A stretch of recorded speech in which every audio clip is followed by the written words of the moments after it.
Hi guys! Welcome back to my channel. So, sa mga Dasbea fans dyan, sorry, huli na tayo mag-update ngayon sa Dasbea. Alam nyo naman na naging busy yung lola nyo. So, alam ko sa naghihintay dyan ng update ng Dasbea. So, yung upload ko na to ay birthday ni Dustin Yu at niregaluhan siya ng cake ni Tita Aileen na mami ni Bianca.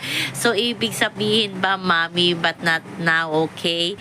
Sabi ni Tita Aileen sa kanyang note. Pero mami na ba ang tawag ni Dustin Yu sa mami ni Bianca de Vera? So, doon pa lang sa note ni Tita Aileen, masasabi na natin na tanggap na ng pamilya di Mapilis si Dustin Yu para sa kanilang anak na si Bianca na maging hubby or maging forever nito. So, di ba?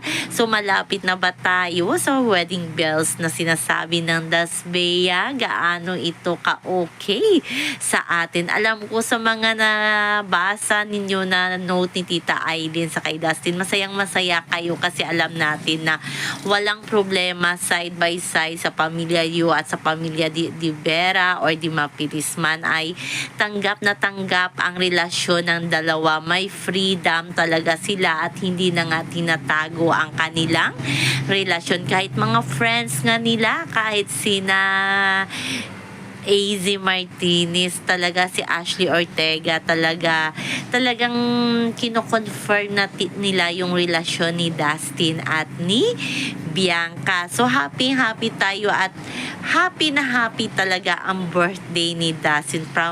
From birthday sa lubong hanggang sa kaarawan nito ay nandoon si Bianca sa kanyang tabi. So, masayang-masaya tayo dyan at abangan na lang natin individually man or magkasama ang kanila mga projects. So, sana isupport natin silang dalawa.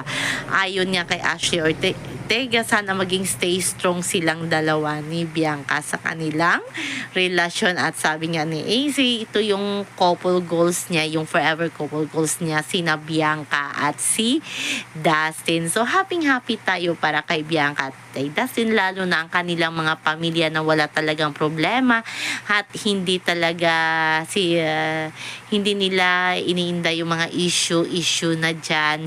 Talagang happy sila privately. So, yan naman po guys ang ating update sa pa-birthday ni Tita Aileen sa kanyang manugang to be na si Dustin Yu. At nakakikilig din ang kay Bianca na birthday post kay Dustin sa kanyang Instagram account. At syempre like talaga ito ni tito mo na daddy ni Bianca.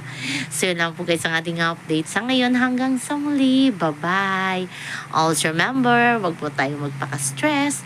Please like, share, and subscribe my channel para ma-update kayo sa mga